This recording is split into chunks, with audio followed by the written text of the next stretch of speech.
Barcelona ভক্তদের জন্য আশা জাগা নিয়ে এক বড় খবর এসেছে যে বাস্তনিকে সবাই মনে করছে ভবিষ্যতে বার্সার ডিফেন্সের ভরসার প্রতীক হয়ে উঠতে পারেন। তাকে নিয়েই এক বড়সড় আপডেট পাওয়া গেছে সংবাদ মাধ্যমে। চলুন শুনে নেই কী সেই আপডেট। ইউরোপীয় ফুটবল ট্রান্সফার মার্কেটে বড় এক ধামাকা। জানা গেছে ইংলিশ জায়ান্ট চেলসি এবং লিভারপুলকে স্তব্ধ করে দিয়ে ইন্টার মিলানের ইতালিয়ান ডিফেন্ডার আলেসান্দ্রো বাস্তনি বেছে নিতে পারেন বার্সেলোনাকে। কেন প্রিমিয়ার লিগের লোভনীয় প্রস্তাব ফিরিয়ে ন্যু ক্যাম্পে আসতে চান এই সেনাপতি? কত টাকায় হতে পারে এই মেগা ডিল? আর হেক্টর ফোর্ডকে কেন ছেড়ে দিতে পারে বার্সা? সবকিছু নিয়ে আজকের বিস্তারিত রিপোর্ট। নাম্বার 1, চেলসি ও লিভারপুলকে বাস্তনির না। আলেসান্দ্রো বাস্তনির জন্য লড়াইটা ছিল ত্রিমুখী। একদিকে ব্লুজরা, অন্যদিকে অলরেডরা। দুপক্ষই তাকে প্রিমিয়ার লিগে আনার জন্য দীর্ঘদিন ধরে চেষ্টা চালিয়েছে। কিন্তু বড় খবর হলো বাস্তনি নিজেই সরাসরি ক্লাব দুটিকে জানিয়ে দিয়েছেন তার অগ্রাধিকার তালিকায় সবার উপরে রয়েছে বার্সেলোনা। প্রিমিয়ার লিগের চাকচিক্য ছেড়ে স্প্যানিশ ফুটবলের চ্যালেঞ্জ নিতে মুখিয়ে আছেন এই ২৭ বছর বয়সী ডিফেন্ডার। নাম্বার 2, ইন্টারের সাথে চুক্তির টানাপোড়েন। বাস্তনির সাথে ইন্টার মিলানের বর্তমান চুক্তি রয়েছে ২০২৮ পর্যন্ত। ক্লাবটি বারবার চেষ্টা করেছে তার চুক্তির মেয়াদ আরও বাড়িয়ে বড় কোনো রিলিজ ক্লজ বসাতে, কিন্তু বেতন এবং অন্যান্য শর্ত নিয়ে আলোচনা বারবার ভেস্তে যাওয়ায় বাস্তনির এজেন্টরা বিকল্প খুঁজতে শুরু করেছেন। আর ঠিক তখনই দৃশ্যপটে হাজির হয়েছে বার্সেলোনা। নাম্বার 3, বার্সার টপ প্রায়োরিটি কেন বাস্তনি? চলতি মৌসুমে বার্সেলোনার রক্ষণভাগের চিত্র ছিল ভয়াবহ।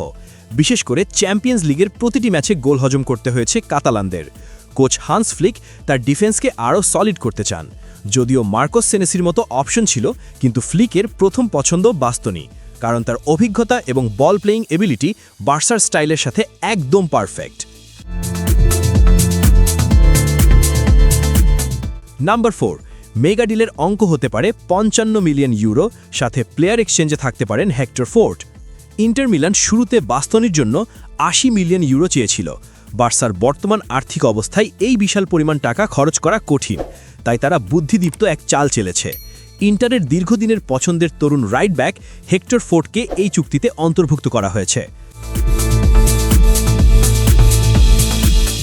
চুক্তির প্রস্তাবে কি আছে? ৫৫ মিলিয়ন ইউরো নগদ অর্থাৎ ক্যাশ, সাথে ১৯ বছরের Hector Fort. Inter Milan Hector ফোর্ডকে নিয়ে বেশ আশাবাদী এবং মনে করছে বাস্তনির ঘাটতি এই তরুণের ভবিষ্যৎ দিয়ে পূরণ হবে। নাম্বার 5, বাস্তনির পারফরম্যান্স এবং বর্তমান অবস্থা কি? বাস্তনি চলতি মৌসুমে ইন্টারের জার্সিতে ৩৭টি ম্যাচ খেলেছেন। সিরিয়ে শিরোপা জয়ে তিনি রেখেছেন অনবদ্য ভূমিকা। বর্তমানে তার দল ইন্টার দ্বিতীয় স্থানে থাকা নাপোলির চেয়ে ৯ পয়েন্ট এগিয়ে। শিরোপা জয় প্রায় নিশ্চিত করেই তিনি মিলান থেকে স্পেনের ফ্লাইট ধরতে চান। তবে বিশ্বকাপে যাওয়ার ম্যাচে লাল কার্ড দেখায় ইটালিতে তিনি এখন জাতীয় শত্রু হিসেবে বিবেচিত হচ্ছেন, যা তার নিরাপত্তাকে শঙ্কায় ফেলে দিয়েছে।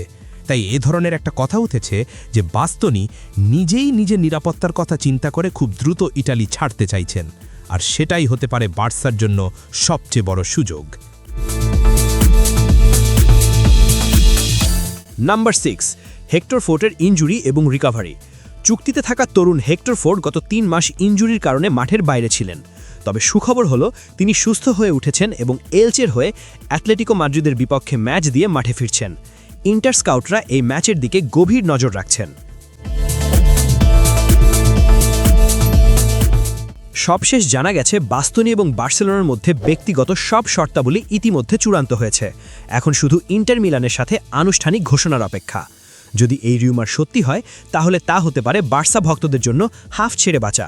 বার্সার রক্ষণভাগে বাস্তনি কি পারবেন হারানো গৌরব ফিরিয়ে আনতে? আপনার কি মনে হয়, বাস্তনি কুবার্সি জুটি কি ইউরোপের সেরা ডিফেন্স হবে, নাকি হেক্টর ফোর্ডকে ছেড়ে দেওয়া বার্সার বড় ভুল? আপনার মতামত আমাদের কমেন্টে জানান।